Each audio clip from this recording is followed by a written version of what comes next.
Good morning, Brittany. I'm Bill Roden from ESPN Anscape, and it's really great to see you. It's good to know the prayers have been answered. The question, you've always represented so much throughout your entire career about access and, being able to do stuff. And I hate to put one more thing on your plate, but there are a number of states who are aggressively moving to prevent transgender athletes playing.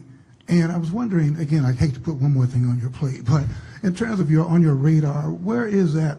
You're going to have a tremendous platform, but where is that going to be on your radar in terms of advocating for, athletes, all athletes, transgender athletes, to be able to play?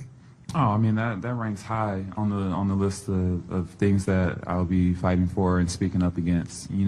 Everyone deserves the right to play. Everyone deserves the right to come here, sit in these seats, and feel safe, and not feel like there's a threat or they can't be who they are, or like it's just all eyes on them. So I think it's a crime, honestly, to separate someone for any reason.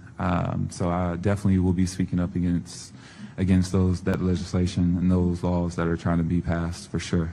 My name is Riley Gaines. I'm here on behalf of myself as well as the Independent Women's Voice, and I urge you to pass House Bill 574. I recently graduated from the University of Kentucky, where I was a student and a member of the women's swim and dive team. I proudly finished my career as a 12-time NCAA All-American, a 5-time SEC champion, the SEC record holder in the 200 butterfly, making me one of the fastest Americans of all time, and a 2-time Olympic trial qualifier. All that to say, being successful at the elite level is far from easy, and it's a lifelong journey. It's impossible to put into words the amount of time and dedication and sacrifices that I've made. I started swimming when I was 4, so I've dedicated 18 years of my life to achieving maximum performance in my sport, which is not unique when competing at the collegiate level. On March 17th of 2022, my teammates and I, as well as female swimmers from universities around the country, were forced to compete against biological male Lia Thomas. Thomas was allowed to compete in the women's division after competing on the University of Pennsylvania's men's team the 3 years prior. The first day of competition, we watched on the side of the pool as Thomas swam to a national title in the 500 freestyle, beating out the most impressive and accomplished female swimmers in the country, including many U.S. Olympians and American record holders by body lengths. It's important to mention that Thomas was ranked 462nd at best amongst the men the year before. That next day, I raced Thomas in the 200 freestyle, which ended up in a tie. We went the exact same time down to the 100th of a second. Having only one trophy, the NCAA gave it to Thomas and told me that I had to go home empty-handed because Thomas needed to hold the trophy for pictures.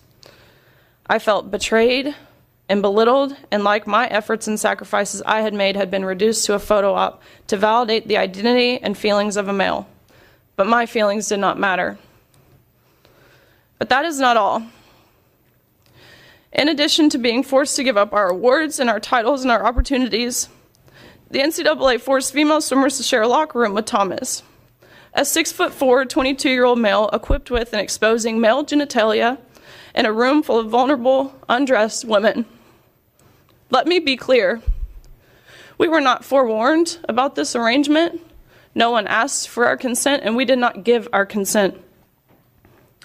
If nothing else, I truly hope you can see how this is a violation of our right to privacy and how we felt. Embarrassed, uncomfortable, and even traumatized by this experience. In 1972, Congress enacted Title IX to end unjust sex discrimination in all aspects of education, including collegiate athletics. Make no mistake about it, by allowing Thomas to displace female athletes in the pool and on the podium, the NCAA and these colleges intentionally discriminated on the basis of sex. Although they claim they acted in the name of inclusion, their policies in fact excluded female athletes, the very athletes whom Title IX was created to protect. It's impossible to speak for every single girl on that pool deck, and I don't claim to speak for every girl, but I can wholeheartedly attest to the tears that I witnessed from the 9th and 17th place finishers who missed out on being named an All-American by 1 place. And again, I can wholeheartedly attest to the extreme discomfort in the locker room from 18 to 22-year-old girls who were exposed to male body parts and having to undress in a room with a male watching. I can attest to the anger and whispers of frustration expressed by these girls who, just like myself, had worked their entire lives and sacrificed so much to get to that moment. And I can wholeheartedly attest to the fact that around the country, female athletes who protested the inclusion of Leah Thomas in the women's division were threatened, intimidated, and emotionally blackmailed into silence and submission. I'm certain I speak for more than just myself when I stand before you and share my testimony. But unfortunately, our experiences as D1 swimmers, it's not unique.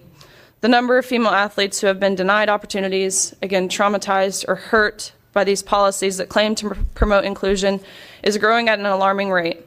It's simply unacceptable, and the integrity of women's sports is lost, and that is why I implore you to please pass legislation that preserves women's athletic opportunities at all levels.